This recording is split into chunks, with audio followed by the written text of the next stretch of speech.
2014-19 సంవత్సరాల మధ్య ఢిల్లీ వీధుల్లో ఆంధ్రుల ఆత్మగౌరవాన్ని తాకట్టు పెట్టి భిక్షాపాత్రతో తిరిగిన ఘనచరిత్ర చంద్రబాబుది. 2019-24 మధ్య అదే పాత్రలో జగన్మోహన్ రెడ్డి. అయితే ఆ భిక్షాపాత్రలో కేంద్రం వేసిన ముష్టి అంతంత మాత్రమే. మళ్ళీ 2024లో ఆ భిక్షాపాత్రను మోసే అదృష్టమో దురదృష్టమో తనకు లభించినందుకు చంద్రబాబు నాయుడు మురిసిపోతున్నారు. ఉమ్మడి రాష్ట్ర విభజన సమయంలో ఆంధ్రప్రదేశ్ను చాలా వాగ్దానాలు చేశారు. ఆ వాగ్దానాలను రాష్ట్ర విభజన తర్వాత అధికారంలోకి వచ్చిన బీజేపీ అరకొరగానే అమలు చేసింది. ఇప్పుడు ప్రత్యేక హోదా, కడప ఉక్కు ఫ్యాక్టరీ, విశాఖకు రైల్వే జోన్, కోస్టల్ కారిడార్ల నిర్మాణం వంటి అంశాల జోలికి పోకుండా మా రాష్ట్రానికి వేసే ముష్టి కొంచెం ఘనంగా ఉండేలా చూడాలని చంద్రబాబు ప్రధాని నరేంద్ర మోడీని, కేంద్ర మంత్రులను దీనంగా దయనీయంగా వేడుకుంటున్నారు. పరిశ్రమలకు ప్రోత్సాహకాలు ఇవ్వండి, వెనుకబడిన ప్రాంతాలకు బుందేల్ఖండ్ తరహా ప్యాకేజీ ఇవ్వండి అంటూ తన కోర్కెల చిట్టాను ఢిల్లీలో విప్పారు. 2014లో ఏం మాట్లాడారో ఇప్పుడు కూడా అదే మాట్లాడుతున్నారు, 10 సంవత్సరాలు దాటాక కూడా. అయితే అడుక్కునే వారికి ఇంటి యజమాని పంచపక్ష పరిమాణాలు ఇవ్వడు కదా. కేంద్రం వైఖరి ఖచ్చితంగా అలాగే ఉంది. చేతగాని పాలకులు తమ ముందున్న నాయకులను విమర్శించడం సర్వసాధారణం. ఇప్పుడు చంద్రబాబు అదే చేస్తున్నాడు. 2014లో జగన్మోహన్ రెడ్డి అధికారంలో వచ్చిన నాటి కంటే 2024 నాటికి రాష్ట్ర ఆర్థిక పరిస్థితి మెరుగ్గా ఉంది. చంద్రబాబు ప్రభుత్వం 40,000 కోట్ల బిల్లులు చెల్లించకుండా 2019లో అధికారం నుంచి దిగి వెళ్ళిపోయింది. ప్రభుత్వం ఖజానాలో అప్పుడు 100 కోట్లు మించి నిధులు లేవు. అయినా 5 ఏళ్ల పాటు స్థిరంగా పాలించి జగన్మోహన్ రెడ్డి అధికారాన్ని చంద్రబాబుకు అప్పగించాడు. పాలనా వ్యవస్థను వికేంద్రీకరించి ప్రజల వద్దకు పాలనను తీసుకువెళ్ళాడు సమర్థవంతంగా. అయితే చంద్రబాబు విధ్వంసకర పాలన అంటూ గోబెల్స్ ప్రచారం చేస్తున్నాడు. ఢిల్లీలో కూడా అదే పాట పాడుతున్నాడు. జీతభత్యాలు, పెన్షన్లు, అప్పుల మీద వడ్డీలు రాష్ట్ర ఆదాయం కంటే తక్కువగా ఉన్నాయి. దీనికి ప్రధాన కారణం చంద్రబాబు తెలంగాణ ముఖ్యమంత్రి కేసీఆర్ కంటే ఘనంగా కనిపించాలని ఉద్యోగుల జీతభత్యాలు అశాస్త్రీయంగా పెంచారు. ఎడాపెడా అప్పులు చేశాడు. జగన్ అణగారిన బడుగు బలహీన వర్గాలకు న్యాయం చేయటం వల్ల కరోనా విపత్తుల నుంచి ఆ వర్గాలు విజయవంతంగా బయటపడ్డాయి. రాష్ట్ర స్థూల ఉత్పత్తి పెరిగింది. జీఎస్టీ వృద్ధి రేటు చాలా సంతృప్తికరంగా ఉంది. ఆయన దిగిపోయే నాటికి ఖజానాలు 500 కోట్లకు పైగా ఉన్న విషయం తెలిసిందే. పోలవరం ప్రాజెక్టు లోపభూయిష్టంగా నిర్మించడంలో ప్రధాన నిందితుడు చంద్రబాబు. 2019 ఎన్నికల ముందే పోలవరం పూర్తి చేయాలన్న తాపత్రయంతో ముందు చేయాల్సిన నిర్మాణాలు వెనుక చేయాల్సిన నిర్మాణాలు ముందు చేసి చంద్రబాబు రాష్ట్రం కొంప ముంచారు. ఇప్పుడు కేంద్రం నుంచి భిక్షాపాత్రతో నిలబడ్డారు. పోలవరంలో కొత్త డయాఫ్రమ్ వాల్ కొత్తగా నిర్మించాలి, సెంట్రల్ వాటర్ కమిషన్ నిర్ణయించింది. డయాఫ్రమ్ వాల్ లోపభూయిష్టంగా నిర్మించడంలో చంద్రబాబు ప్రభుత్వం, కేంద్ర జలశక్తి శాఖ, పోలవరం ప్రాజెక్ట్ అథారిటీ, వివిధ కేంద్ర ఏజెన్సీలు, కాంట్రాక్టర్ల పాత్ర ఉంది. దీనిని మరింత లోతుగా అధ్యయనం చేస్తే అనేక మంది పాత్ర బయటపడుతుంది. అందువల్ల దీనిపై మరింత చర్చ జరగడం ఎవరికీ అంత ఇష్టం లేదు.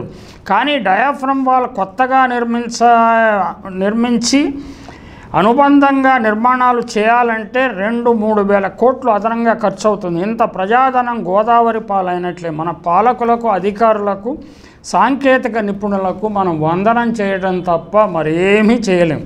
చంద్రబాబు ఢిల్లీలో ఉన్నప్పుడు కేంద్ర మంత్రులు నితిన్ గడ్కరీ, పీయూష్ గోయల్ను కలుసుకున్నారు. వీరిద్దరూ చంద్రబాబును కష్టకాలంలో ఆదుకున్నవారే. ఒకరు పోలవరం కాంట్రాక్టు పనుల తీరుపై అధిక ఆసక్తి కలిగిన వారు, మరొకరు ఓటుకు నోటుకే సమయంలో ఢిల్లీ నుంచి హైదరాబాద్ వచ్చి కేసీఆర్ను బుజ్జగించిన వారు. ఈ సహకార సమాఖ్య స్ఫూర్తి రాష్ట్ర ప్రజలకు సహాయం చేయడంలో కూడా కనపడాలని కోరుకుందాం.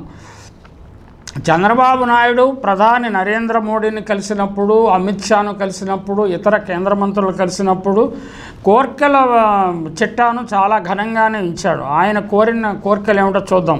స్వల్పకాలానికి రాష్ట్రానికి ఆర్థికంగా చేయూతనివ్వటం, పోలవరం ప్రాజెక్టు నిర్మాణం పునఃప్రారంభానికి సత్వర చర్యలు తీసుకోవడం, అమరావతి రాజధాని ప్రాంతంలో మౌలిక వసతులు, ప్రభుత్వ భవనాల సముదాయం పూర్తికి సమగ్ర ఆర్థిక సహాయం అందించడం, పారిశ్రామిక వృద్ధికి ప్రోత్సాహకాలు ఇవ్వటం, రాష్ట్రాలకు మూలధనం వ్యయం అందించే ప్రత్యేక పథకం కింద ఏపీకి అదనపు కేటాయింపులు జరిపి రహదారులు, వంతెనలు, సాగునీరు, తాగునీటి ప్రాజెక్టులు పూర్తయ్యేలా చూడడం, బుందేల్ఖండ్ ప్యాకేజీ తరహాలో రాష్ట్రంలోని వెనుకబడిన ప్రాంతాలకు మద్దతు పలకడం, దుగరాజపట్నం పోర్టు పూర్తి చేసేలా రాష్ట్రానికి చేయూతను అందించడం.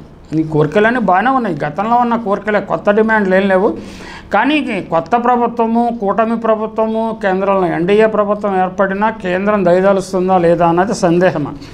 అక్కడితో ఆగకుండా హైదరాబాద్ నుంచి ఏపీ రాజధాని అమరావతి దాకా గ్రీన్ఫీల్డ్ హైవేని అభివృద్ధి చేయాలని, హైదరాబాద్ విజయవాడ జాతీయ రహదారిని 6 లేదా 8 లేన్ల హైవేగా మార్పిడి చేయాలని చంద్రబాబు నాయుడు కేంద్ర హోంమంత్రి అమిత్ షా గారికి కూడా విజ్ఞప్తి చేశారు. అలాగే ఏపీ జెన్కో, తెలంగాణ డిస్కంల మధ్య ఉన్న ఆర్థిక సమస్యలను పరిష్కరించాలని కూడా కోరారు. ఇది 10 సంవత్సరాలుగా పరిష్కారం ఎడతెగకుండా ఉన్నది. కేంద్రం చెప్పిన తెలంగాణ ప్రభుత్వం గతంలో ఖాతరు చేయలేదు. 6,000 కోట్లకు పైగా చెల్లించమని ఆంధ్రప్రదేశ్కు. ఇక ఇప్పుడు ఖాతరు చేస్తుందేమో చూడండి.